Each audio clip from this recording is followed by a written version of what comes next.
I want to make sure the introduction is proper. How do you, where are we going? Is it Emanny right now? Emanny? Emanny? How do you want to address this? Because, I'm speaking to you today. You're a musician, you're an artist, right? But we also, for many of us, enjoy watching you have conversations on the Joe Budden podcast. Yeah. But right now, I want to focus on music before we talk about that. Okay. So how do you like people to pronounce your name when you are being recognized for the music? I've had so many people ask me this recent, and it's changing. The answer is changing every time I answer it. Why? Is it based on your mood? Okay. I always end up being like the somber guy, but this time of year is kind of different for me. My mom passed last year around this time. So sorry. Yeah. So I don't have the luxury of many people calling me Emanny anymore. That's the real pronunciation of my name, Emanny. So around this time of year, we would really get together and have a great time, and I kind of long to hear that. So I would like for people to start referring to me as Emanny. But I've already messed it up for so many years by telling people to call me Emanny. So I really don't care. When it switches up, it's like with the Rihanna thing. I'm pretty sure at this point she don't even care. Just call me something. Yeah. So whatever flows. Emanny. There we go. We're Perfect. going with Emanny. There we Listen, you that made me feel away right now hearing that. I'm so sorry about your mom. It's okay. Now that I'm a mom in my life, and our daughter, she's 2.5. Just seeing you say that and hearing it just, there's nothing greater than a mother's love, a parent's love for their child. It's just, so my heart is with you right now. Thank you. I didn't want to start like that. No, but you know what? It's important. That's where we're at. And I love that you said that. And Emanny is how we're going to say your name. And that's that. And I hope everybody hears that and follows suit. Please. That's where we're at right now. Welcome. Thank you. It's a pleasure. This is the first time I've done any type of anything with anyone in like maybe 10 years. Why? I don't know. I never liked doing press. I never liked really feeling like being in this. It's weird. For someone who wanted to be an artist, I never really liked standing in front and being like spotlighted. Yeah, that's so weird. interesting. Well, no, I can see that because I think you want your talent to be that, right? Like, that's the most important part for you because you're actually talented. I can see that. But, I think getting to know you on a different level is also nice in this day and age. Because, listen, we hear sound bites, we might watch, but there's more to somebody. Like just understanding inspiration, like what made you want to be an artist? You've been in the game for a while. Maybe some of us were learning about your music. Yes. I'm finding that out a lot, that people are like, yo, I've been listening to you for years and I had no clue what you look like, what you sound like, because you don't do you don't put out videos, you don't do press, you don't really get a chance to connect with the fan base that's listening to you. So this is good. And I'm a way more confident person today where I can feel comfortable walking somewhere and talking. I felt like a lot of things I was doing in the past, I was creating a character to kind of like block out from people really getting to know who I am. Why? Confidence. The confidence wasn't totally there. A little bit of trying to still figure myself out as a person and who I wanted to present to the world. So, there would be moments where I would practice interviews before I got Really? What? Oh, wait. Okay, so who are you, who was, interviewing you? Because now I'm going to feel away. You know what's funny? No, be honest. No, this is going to be crazy. Okay. My very last, real press run, the last interview I did was with Ebro. Okay, at least it's with us. It doesn't make me feel bad. Okay, so does it, this is like full circle. Okay. Okay, you back. Boom. Yeah. And, I watched it back, and that was, oh, wow, this is sad. I just connected what happened. What? That year, my dad passed. Oh, my gosh, don't. It's It's Hot 97. Oh, my gosh, it's Hot 97. No. Why y'all doing that to my... Nah.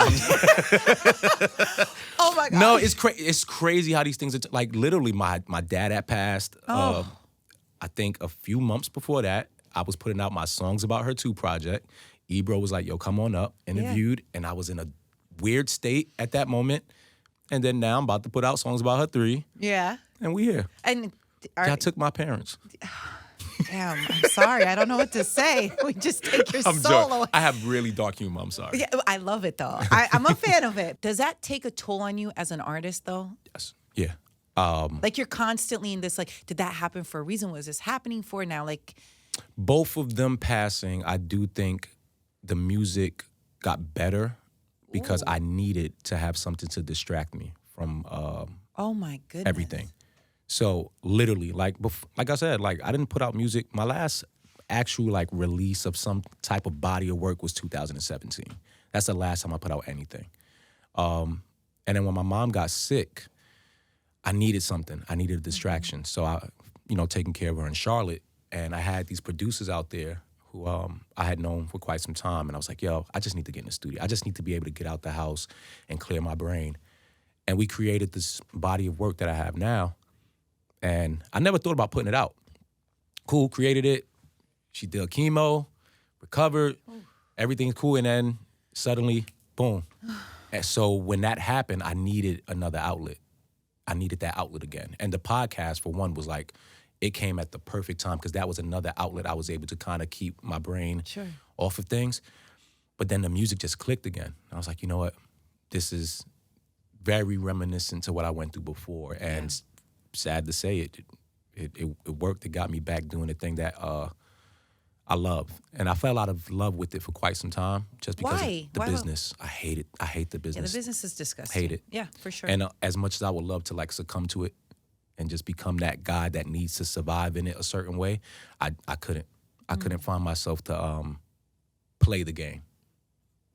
So, yeah, because you know what? Katrina and I were talking about it. She's like, I don't know why he stopped making music. It just feels like it kind of cut off a bit. Yeah, I hate this business. I love music. But were you recording still, even though you weren't? Yeah, I was recording. Okay, I did some features and I did a record here and there, and if it made sense, it was cool. Like, I don't want to tell about last night. Never mind, because I don't want the person to think I'm making this a thing. Yeah. But I had an instance where something happened, and I was like, another reason not to do this music shit anymore. Why? Because you mean the politics of it? Yes. What is it about the politics? And the reason I ask that is because I think a lot of times, I'm on the other side. Yeah, I know the industry for the most, not too well as an artist, but it's complicated for artists. It is very difficult. You playing with my children. Right. That's how I take it. And now you're supposed to be graceful in front of the cameras. You're supposed to be graceful in the conversation. And it's like you get to a certain point. But what is so devastating behind the scenes that maybe people don't know and don't realize how hard you're fighting to continue something you love, but it's so painful at the same time to do? Well, just as a true light-skinned dude, I'm emotional. And I wear my heart on my sleeve, and I'm also the person that I can't hold back from letting you know that I'm displeased with something. So I would often get into this game, and I would see I guess you can call it a little bit of hater side. We'll see other people who I did not believe were just as talented achieve some of the things that I was like, that's who y'all? Yeah. Oh, okay. And then when I started to dig deep into why that was happening, I was like, oh, they're playing the game a different way. They're just maybe a little more sharper on the business end than I was at the moment.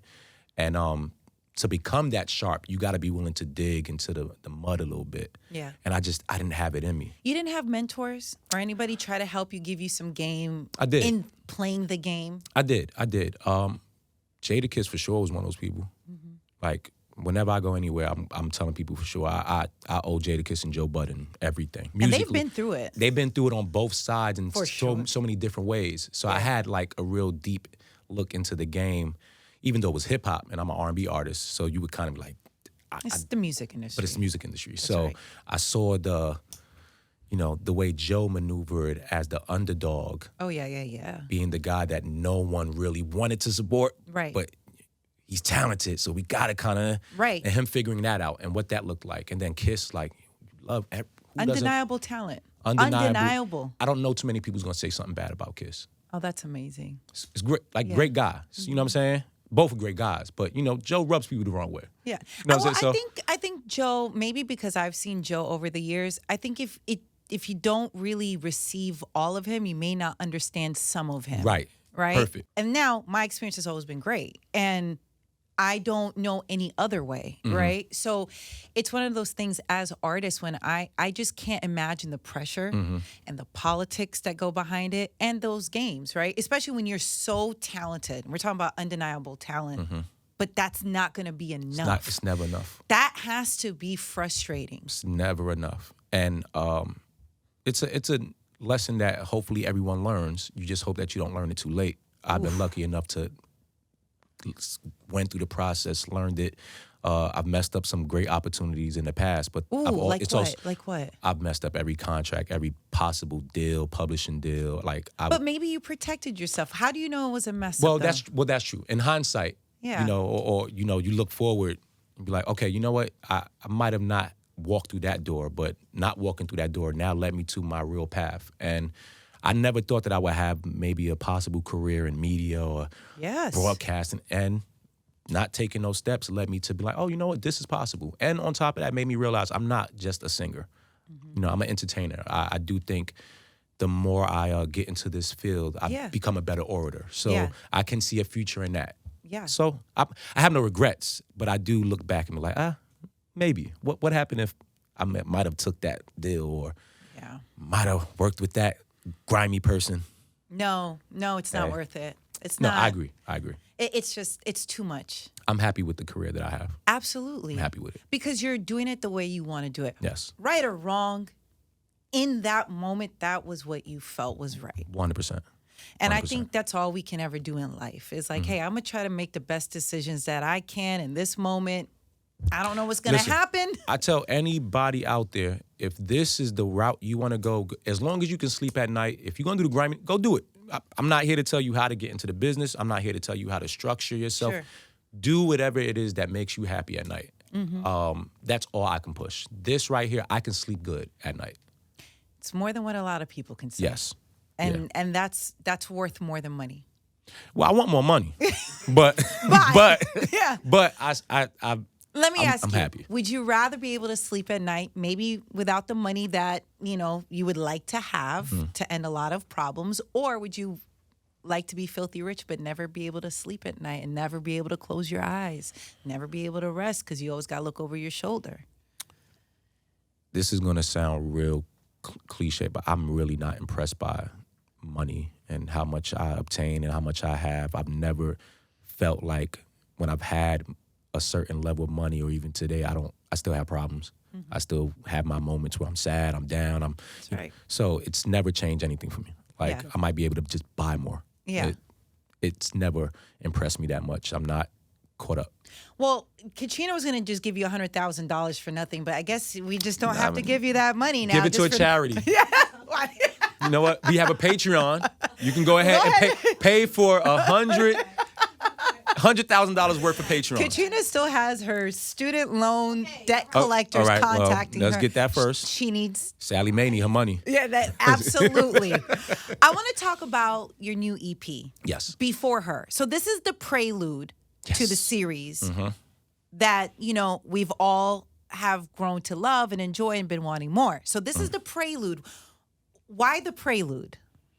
I needed to reintroduce myself to the market first. Fair.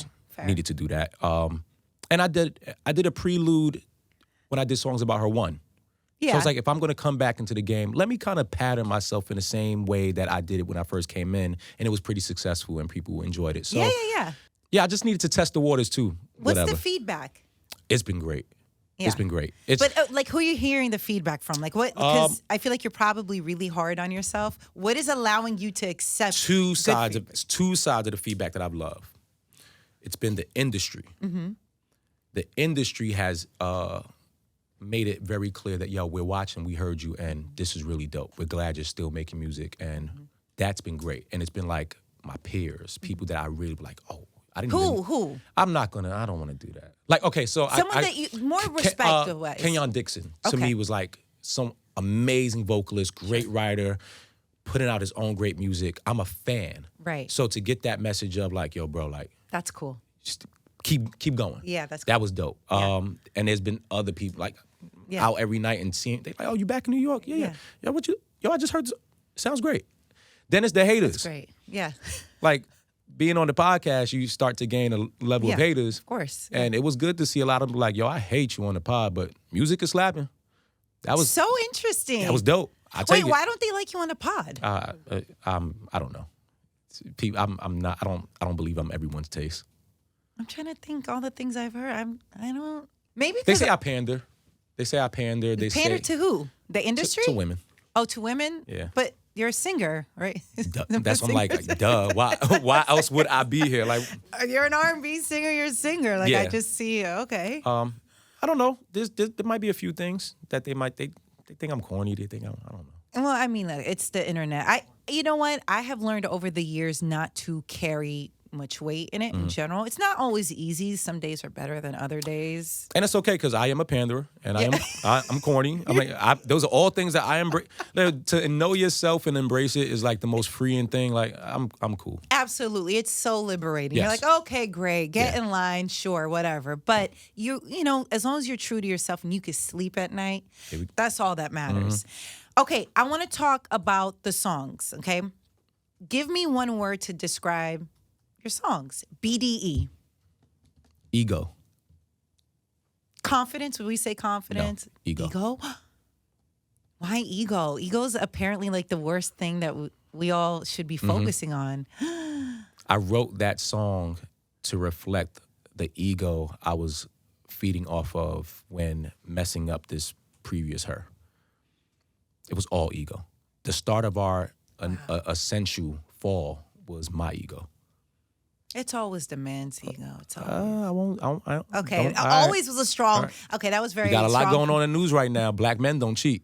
Some of y'all be messing up. I don't want to go there. Not always. I'm just saying, black men, we doing better. We doing good in this generation. It be y'all now. So, but I'll take ownership that it was my ego. I'm happy that you have finally seen this. Like, do you know how hard it is for most people to see how detrimental ego can be to them? My emotional intelligence was really low. Really low. And what made you realize that it was low? How did you get out of this? Losing that person, 100% woke that up. So this is really about no.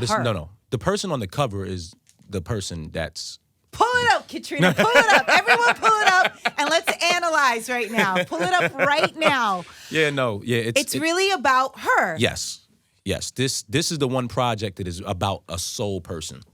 All the rest of them were about a bunch of different women that I was so songs about her was about different women. It started where it was it started in the beginning of the process about one woman, and then it turned into a bunch of different women. And then part two, I was just out here being a little thought. Would you say she's the one that got away? Oh, for sure. Oh my gosh, Emanny. For sure. Have you tried? Where is she?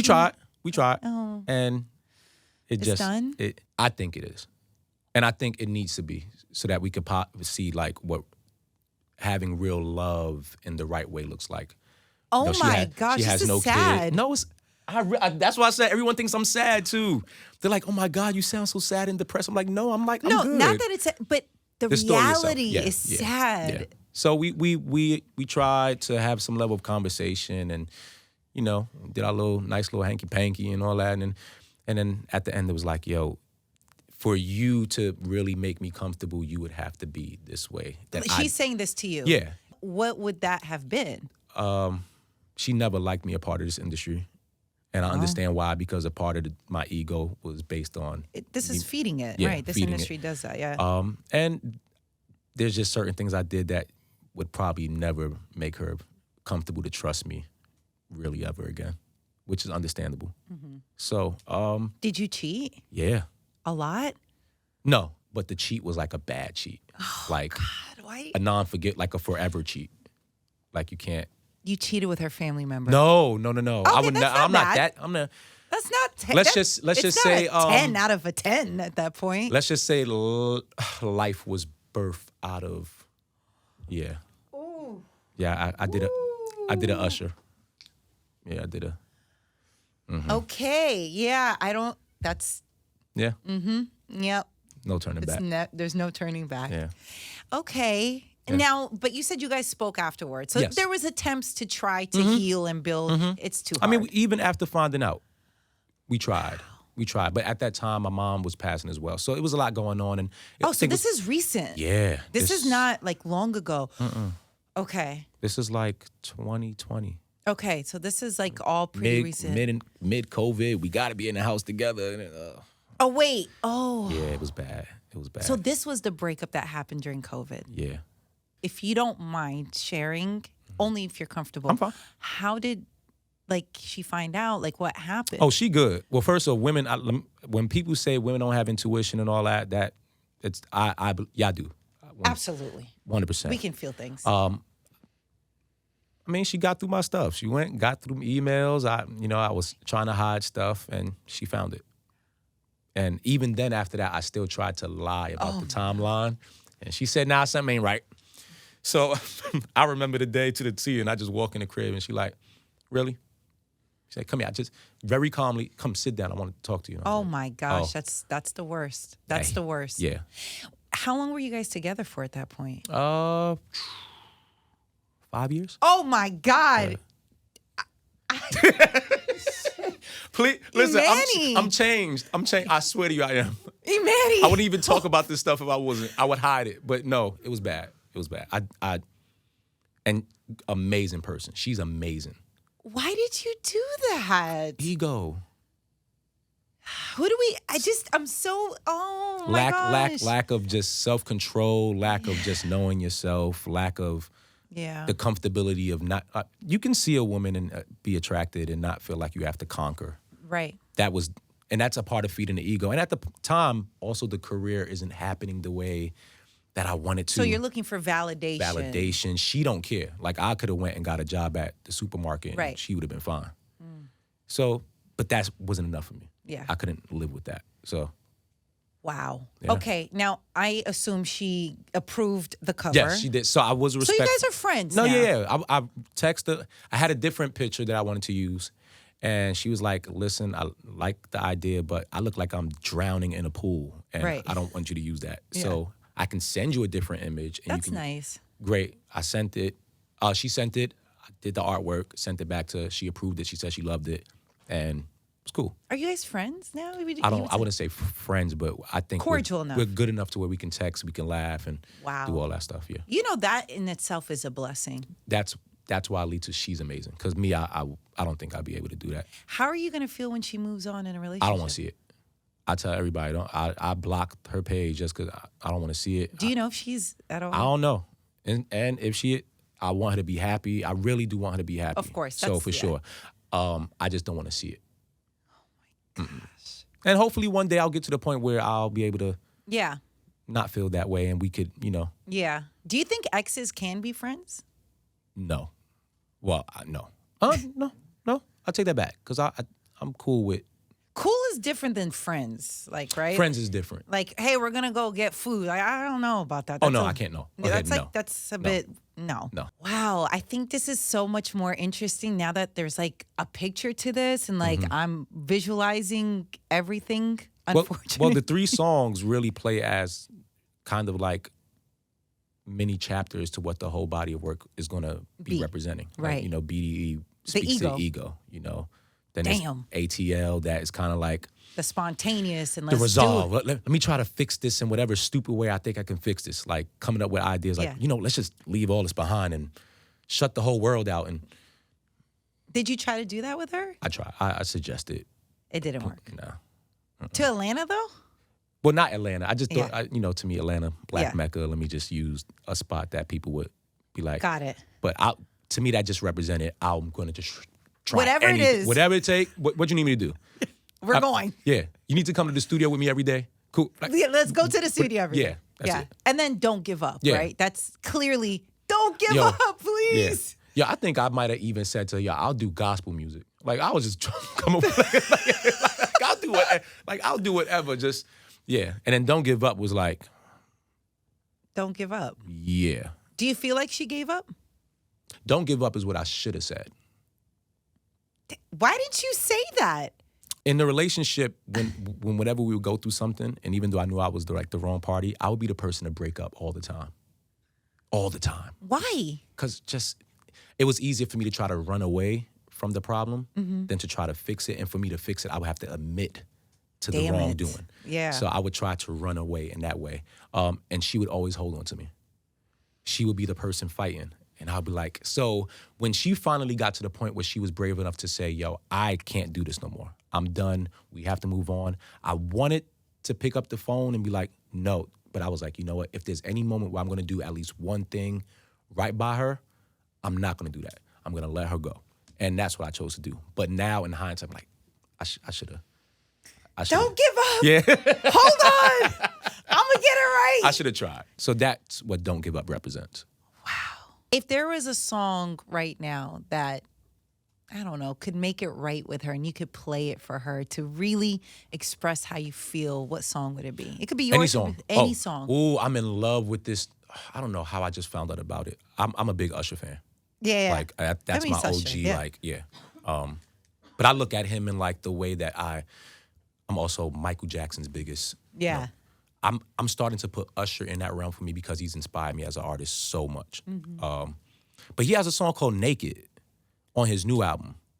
I don't think It was a bonus. It was like on a deluxe. Oh, and you're committed. No, it's the deluxe. I lock in. And it's so honest.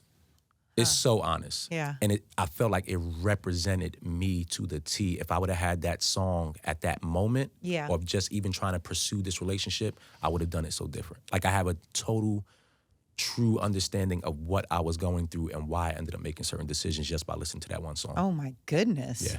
The words are amazing. What are some of the lyrics? No, I just want people to listen. Oh, listen I want to people it. To okay, listen. yeah. Run the numbers up on Usher. Get the streams going. Run them up. Yeah. Wow. Okay. Now, has she given you feedback on the songs? Has she heard No, not yet.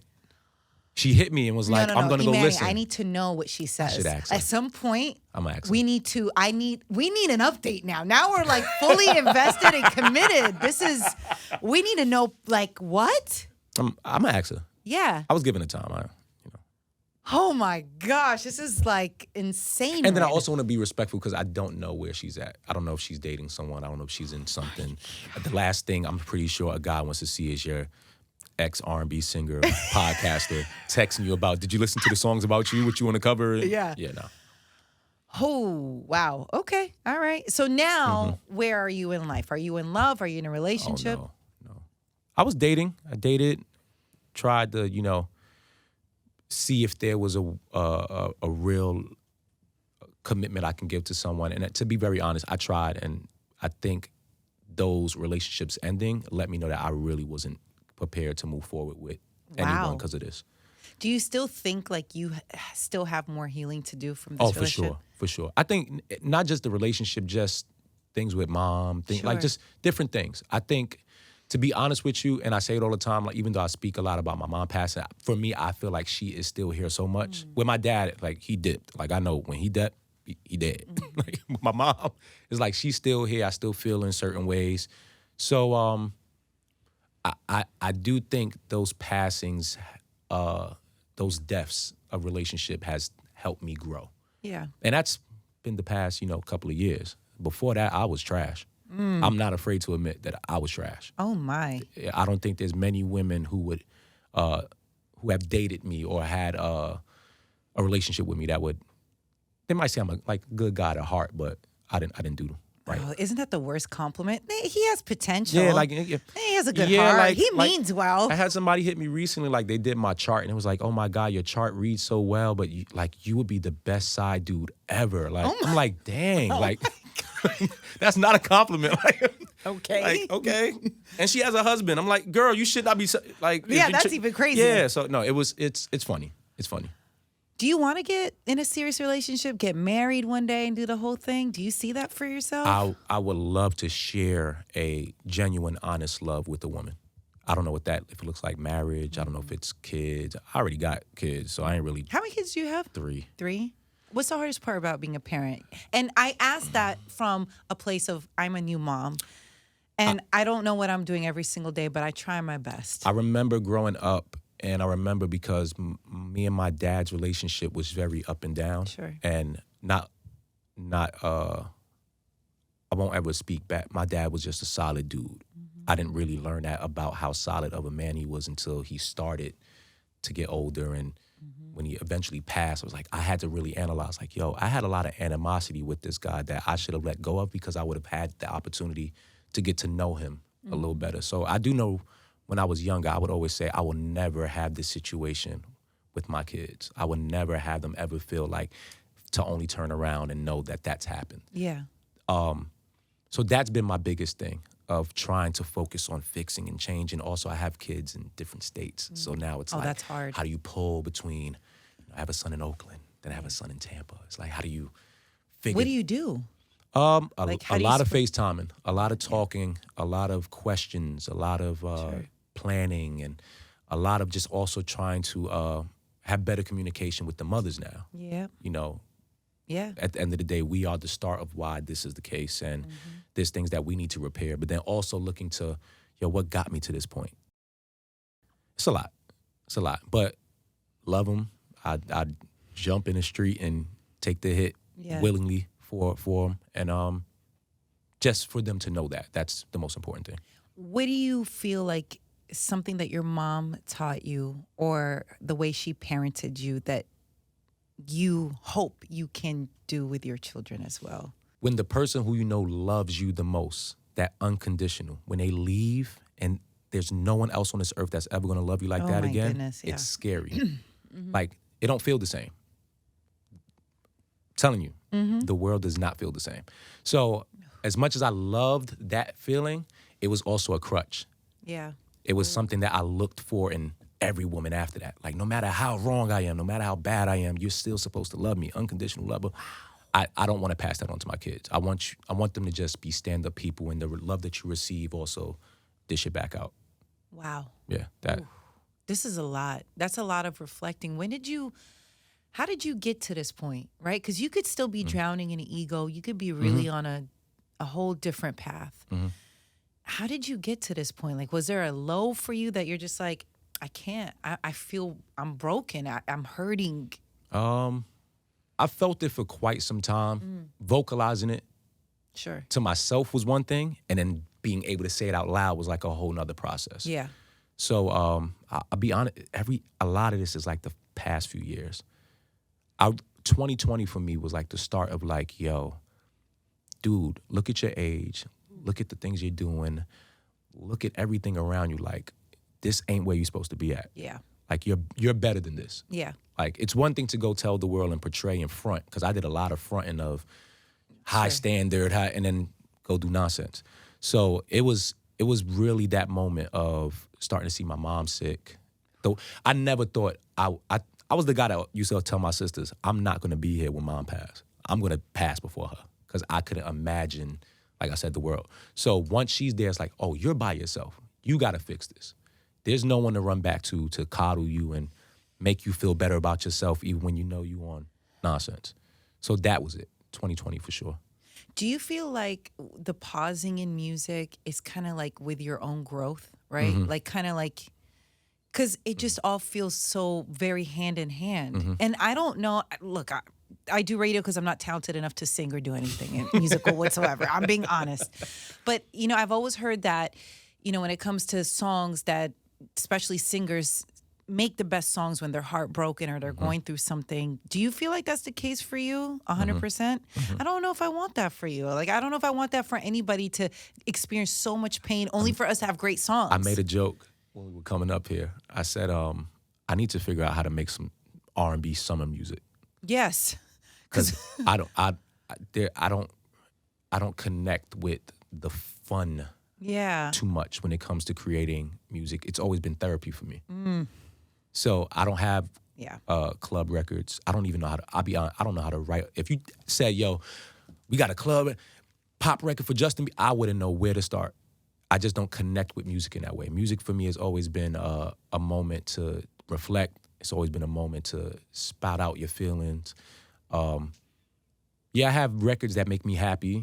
It's typically usually like a Stevie Wonder joint or something real music driven. But for the most part, music has always been connected with getting something off my chest. That has to be hard. Come on, right? Like, that has to be exhausting. Like, you can't even just enjoy and have fun a bit. No.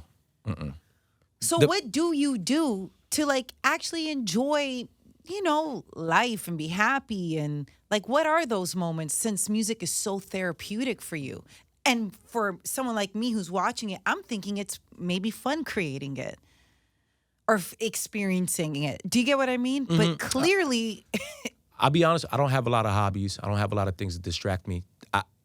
Turning my brain off takes a lot.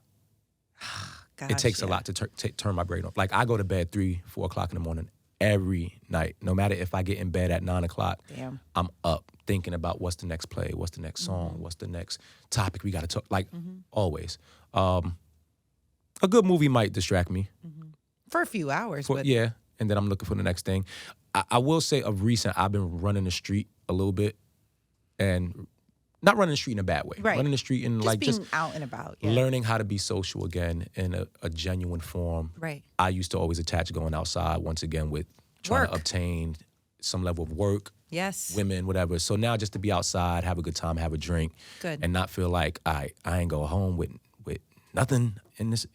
No. So I've been forcing myself just to be like, all right, we're going to go outside and just live a little. Yeah.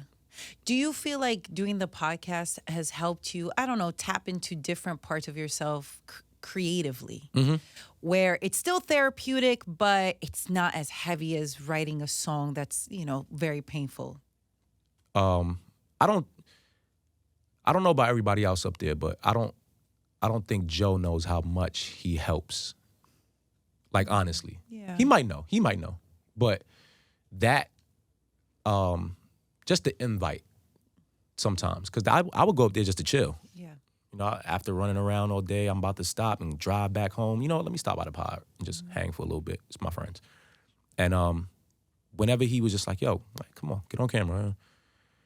It was just chill. All right, cool. Yeah. I'll talk. And it felt like just talking to my friends. Yeah. So even when he was like, yo, come up here, be a part of the cabin, I don't think he knows how much that helped, because aside from just the added finance that comes with it, sure, mentally I needed that. I needed those moments to just turn my brain off and just focus on, we here to do this job. Let's talk about topics. It gave me motivation to go research things that I normally wouldn't research.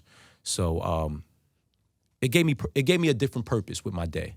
I love that. Yeah, so it was important. And the fact that you're able to do it with someone that you consider a friend, you know, I think it's always amazing when you're able to build with friends and be able to do things. Because, I mean, you and Joe have worked together musically, right?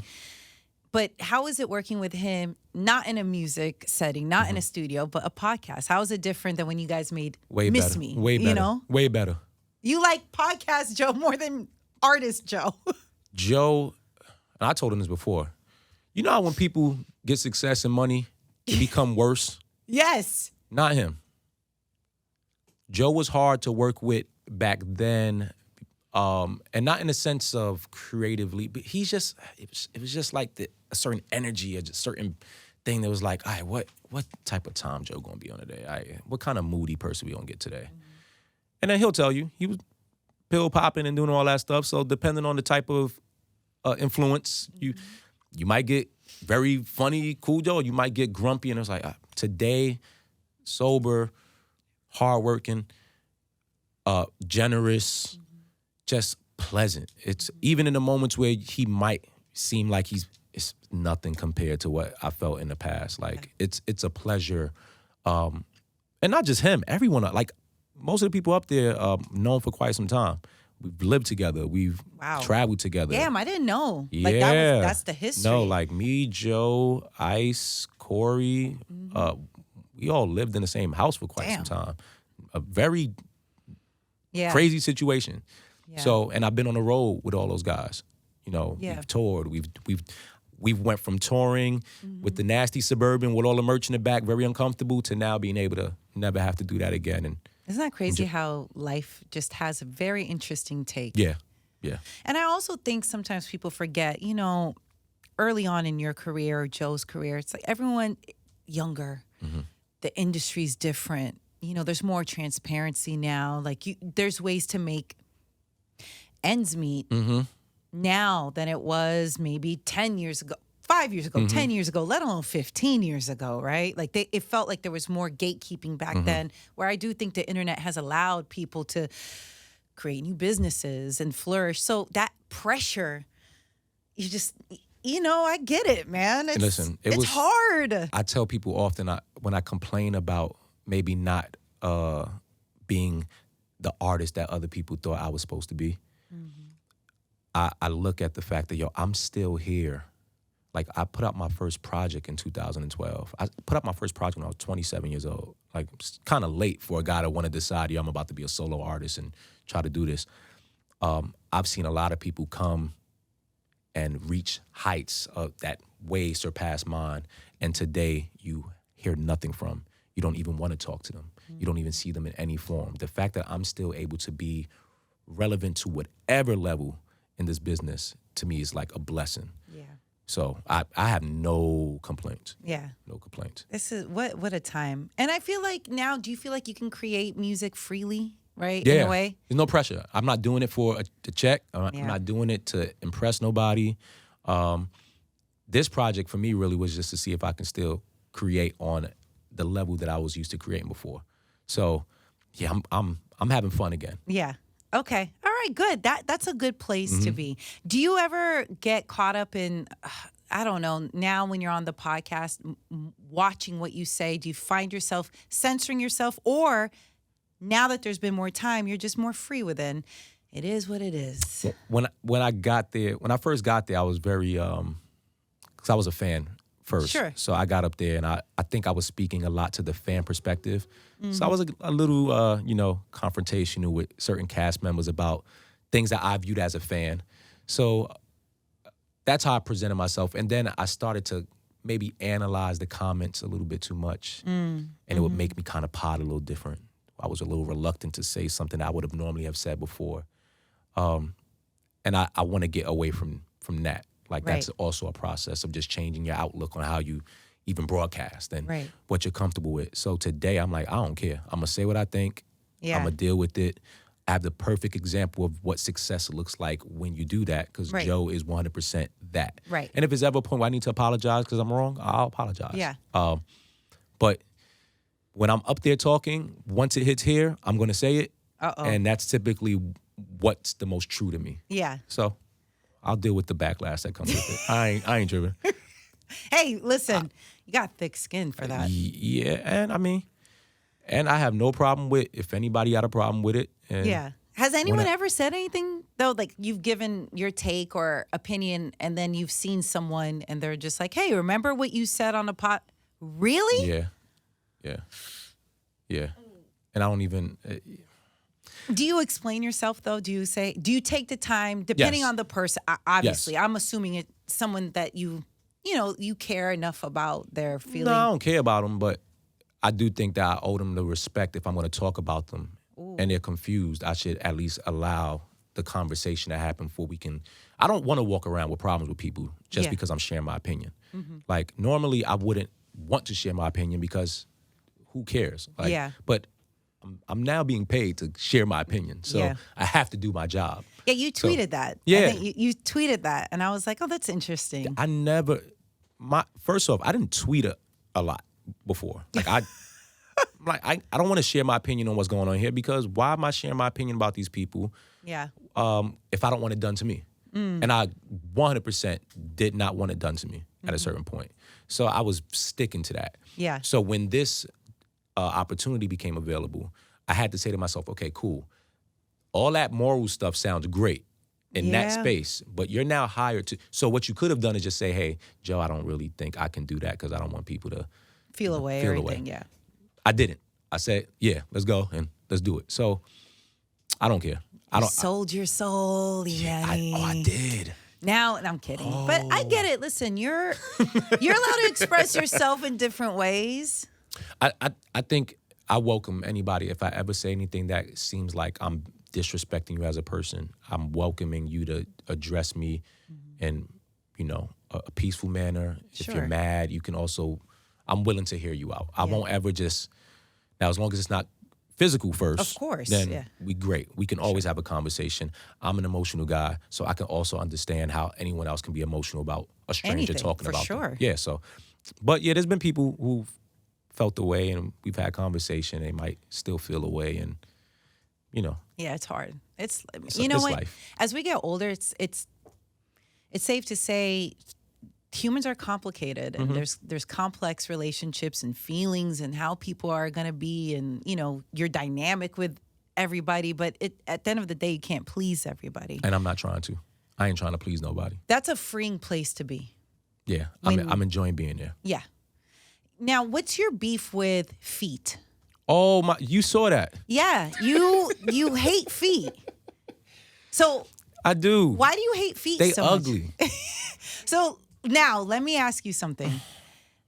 The one that got away, nice, lovely lady. She was like, Emanny, we can make this work, but you have to love my feet. Okay. You have to massage my feet. All right. So I'm going to be honest. I'm going to be honest. There was someone that I was dating after her, a recent, and she got me to, I rubbed them a little bit, and I looked past it. They weren't bad. I mean, for feet.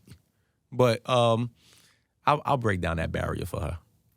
I ain't sucking no toes. Now, don't go too far. But what if it's the love of your life? Ain't that much love in the world for no feet. Them things, I don't know what's wrong with them. I've been like that since a kid. Really? And no one can tell me why. Like, what happened? Did somebody stick a toe on my face? I don't know. I really don't know. I've hated them. I remember when my first son was born. Oh, this is so bad. We at the hospital. Oh, no. And she's a champion. She did 52 hours of labor, no epidural, like, Woo! Champ, like, salute. And he was born on Father's Day, and I'm all proud. And the doctor comes in and like, all right, we need you to, boom, she's pushing. Father, we need you to hold the feet up. I'm like, no, I'm gonna hold the ankles. And I had my homegirl there. Emanny. And she held the other foot for, I'm not holding no feet. I'm sorry. At that point, no. What if you can make, I don't know, a couple $millions on OnlyFans to show your feet off? Oh, to show my feet? Yeah, would you do it? Oh, no, I'll show mine. I ain't got no problem showing mine. Okay, now what if you had to look at the feet? Everyone's feet. Well, no, I'll do it. I do it. Feet ain't that bad. It ain't that bad. For a couple $1 million. I mean, if you're forcing me to do it, then we're gonna do it. Yeah, no. I don't know. I have so many weird little phobias that I'm like. What else? Oh, water. You can't put me underwater. I don't care if we in the bathtub. I'm not putting my head underwater. Okay, fair. What else? Oh God, I shouldn't tell this one. Well, tell us. I'm not telling this one. Oh my! Is it that? Is it that? I'm not. It's embarrassing. I'm not. I gotta hold some stuff. You gotta look at them comments. Them comments, they be killing me. I'm corny. I'm lame. I can't keep feeding. No, I gotta hold some cool. This one is bad. Yeah, okay, bad. tell me afterwards. I'm just curious to know. I'll tell you afterwards. I am so happy for you. I'm happy that you have been able to find love in something that is so therapeutic yet so painful at times. Thank you. And I'm happy that you are feeling comfortable to want to have conversations. And I think your voice is important, and I think that your perspective is going to be different. And I think that's important in general to have that, because I don't know how many more people are going to do a podcast and you hear the conversation, but I think it's a little bit different. Maybe that's why Joe, we love his voice so much, right? There's a different perspective, knowing the work ethics, but now hearing so much of the pain that you went through and it really going hand in hand with music, I'm going to listen to it differently. And I'm also going to listen to you talk different. Because there's context to it. I always say, in the music space, I loved the balance of having the machismo and all that, but then also being vulnerable. I feel like that with podcasting or with just even speaking as men, especially the older we get, we try to hold on to that machismo as much as we can, but there's nothing wrong with showing growth, vulnerability, admitting to like, all right, that's off from male culture, and we keep pushing kind of like a toxic level of camaraderie. Like men, we just have a different level of camaraderie than women do. And a lot of ours are riddled in toxic energy. I mean, yeah, we've seen the arguments. We've seen things happen. I was online and somebody, it had a lot of retweets, but they're convinced that you and Ish have gone into some type of argument, right? They're like, release that footage. It was bad. It was real? Yeah. It was real? And And we decided to not showcase it to the world because Ish is my guy. Like I really started to get to know him as a person. I've known him within the past, but we didn't really like hang or anything like that. It's like, oh, that's Joe's friend. You know what I'm saying? So the more that we work together, I'm like, yo, he's a good guy. Like, so even in that moment, the confusion we had kind of was based off of ego for both of us. Everything's ego. So, but it was so dope that 40-plus-year-old men, we sat, we talked, and it was like, yo, we're not even gonna allow people to even see that and think that that's how we move as men. Do you always feel obligated to defend or speak on behalf of everybody? Like something happens, right? And then random friends of yours or other people call like, hey, Emanny, so what really happened on set? I do. And what's funny is I have like friends and family that if anything happens with me and a pod member up there, what's going up? on? What we gotta do? Yo, that's really your man? It's like, bro, relax. Like, relax. And I have this rule now. I don't want anyone calling me about the pod. That's fair. I don't want to have to explain it, watch it. It's entertainment. There's going to be things on there that are, maybe the realest of the real. There's going to be things that's there for entertainment, like refer to the tag. So what if it's the love of your life and she's asking you, hey, what happened on set? Did this really happen? What's Joe really like? What's, Melissa really like? Mm-hmm. Like, my answer is that like, it's like, okay, why are you so consumed? Depends. It depends on the situation. Okay. Because my answer before would have been refer to the tag. But for your spouse, someone you go home to, if there's a joke being made about you flirting with the guests or... Yeah. Oh, yeah, you need to answer that. Yeah. Yeah, that's crazy. Other little stuff, funny stuff, no. And do you believe in work spouses? Do you know there's like a thing that's like, oh, that's my work wife, my work husband? I'm like, I've never liked that. No. Yeah, I'm not a fan. I'm like, what? No, we had a conversation like that up there, and it was, everybody was like, no, that's cool. And then I've also introduced my work wife to my real wife. I'm like, I have a threesome? Like, what? Like, how did that work? Like, no. It's too... Mm-mm. No. Mm-mm. Yeah, I get it. Yeah. Emanny, thank you so much for stopping by. I want you to stop by more often. I'm not going to completely just hound you with a gazillion questions right now because you do so much of the conversation so well on the podcast. Thank you. And I appreciate that. I do love seeing that, the platform that Joe has created opportunities for so many different voices and so many different people. And we like a football team up there now. It is serious. It is like, but I love that. And I think it's important. I love the production behind it. I think I love the behind the scenes. I've been seeing more of that lately. Like you guys just like there's a table, people just eating and walking, just casual conversation. It's humanizing. That stuff is more fun than the pod. I know. So I know the pods are heavy. It could be really heavy at times, and it's exhausting that you have to constantly talk about things, and people are expecting you to talk about things, and it's like, damn, again, every day. And I know you guys work long hours, but it's so commendable that you are allowing yourself to grow in different ways. I'm loving every moment of it. I don't want to box myself in. That's right. I want to grow within the entertainment space. Who knows? There might be a day where entertainment calls on me to do something different than what I'm doing now. Oh, you'd have a great show. Great show, great conversation. I would hope that people would think that because that is something that I want to do one day. Yeah. I do. What would it be centered on? Music or? No. What? Politics, culture? Wouldn't be politics. I definitely culture-based. I do think mental health-based. Ooh, I do think a lot of men need to hear from other men in a more positive way. I think that would be great. I think that would be something I would want to do at some point. Yeah. But step by step. Step by step. It's one day at a time. That's all we can do. Please come back soon. I will. This was great. This was great. Congratulations. Thank you. And enjoy this moment. And we are going to need the update on her, if she's heard before her. I'm going to text her. I'm going to text her and see what she's saying, and I'll give you an update. Promise? I promise. I promise. And we didn't know if she liked it, she hated it, what she loved, like if she's regretting anything. So many questions. Listen, but, okay. You know what? I might even be so funny as whenever there is another time we speak, I'm going to invite her. If she's not with somebody, I'm going to say, hey, come with me on a little quick press run. Yes, I have so many questions. Yeah. Why the number 3 in the her?